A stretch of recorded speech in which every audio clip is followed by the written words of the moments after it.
Assalamualaikum warahmatullahi wabarakatuh. Kembali lagi bersama saya Amira Balkis dengan NIM 200591117. Pada kesempatan kali ini saya akan mempresentasikan materi dari mata kuliah komunikasi bisnis di pertemuan minggu ke-6, yaitu tentang keterampilan komunikasi. Nah, tapi bedanya presentasi kali ini dengan presentasi di minggu kemarin. Kalau yang kemarin kita membahas tentang keterampilan komunikasi membaca dan menulis, pada kali ini kita akan membahas keterampilan komunikasi mendengarkan dan berbicara. Nah, untuk tidak memperpanjang waktu, langsung saja kita mulai ke pembahasannya. Baik, kita masuk ke pembahasan yang pertama, yaitu tentang keterampilan mendengarkan. Nah, apa itu keterampilan mendengarkan? Keterampilan mendengarkan adalah keterampilan bagaimana kita mampu memahami bahasa secara lisan. Keterampilan mendengarkan bersifat reseptif atau menerima. Yang dimaksud dengan keterampilan mendengarkan di sini artinya bukanlah sekedar hanya mendengarkan bunyi-bunyi bahasa melalui alat pendengaran kita, tetapi bagaimana apa yang kita dengarkan tersebut mampu kita pahami maksudnya.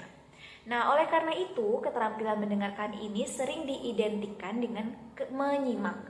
Jadi, keterampilan mendengarkan itu dapat kita sebut juga dengan keterampilan menyimak. Nah, ada yang membedakan atau ada istilah penting yang perlu kita ketahui bahwa keterampilan mendengarkan itu berbeda dengan istilah mendengar, di mana perbedaannya itu terletak dari unsur-unsur di dalam bahasanya.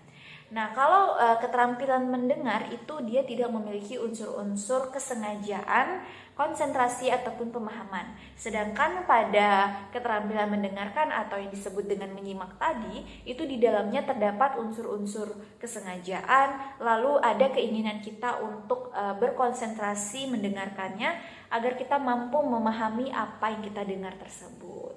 Nah, itu dia yang perlu kita garis bawahi dari perbedaan istilah keterampilan mendengarkan dengan istilah keterampilan mendengar. Selanjutnya, ada dua jenis situasi yang akan kita hadapi saat kita mendengarkan. Yang pertama, mendengarkan secara interaktif dan yang kedua, mendengarkan secara non-interaktif. Yang dimana mendengarkan secara interaktif itu artinya mendengarkannya terjadi dalam percakapan tatap muka atau telepon dan sejenisnya. Nah, oleh karena itu, kegiatan mendengarkan di situasi ini akan terdapat aktivitas bergantian mendengarkan dan berbicara. Oleh karena itu, kita dapat memiliki kesempatan untuk bertanya kepada pembicara agar dapat memperoleh penjelasan yang lebih rinci. Sedangkan apabila kita dalam kondisi mendengarkan secara non-interaktif, itu contohnya adalah ketika kita mendengarkan lewat sebuah radio, televisi, atau saat menonton film. Nah, dalam kondisi mendengarkan saat itu, maka kita tidak akan mampu memperoleh penjelasan ulang dari orang yang berbicara, karena hal itu hanya datang dari satu pihak. Kita hanya sebagai pihak yang mendengarkan. Tidak ada aktivitas kegiatan mendengarkan ataupun berbicara di dalam situasi tersebut secara timbal balik. Selanjutnya, pembahasan yang kedua yaitu tentang keterampilan berbicara. Nah, keterampilan berbicara artinya adalah bagaimana proses penyampaian informasi, ide, atau gagasan dari pembicara kepada si pendengarnya. Nah, keterampilan berbicara di sini itu bersifat produktif atau menghasilkan.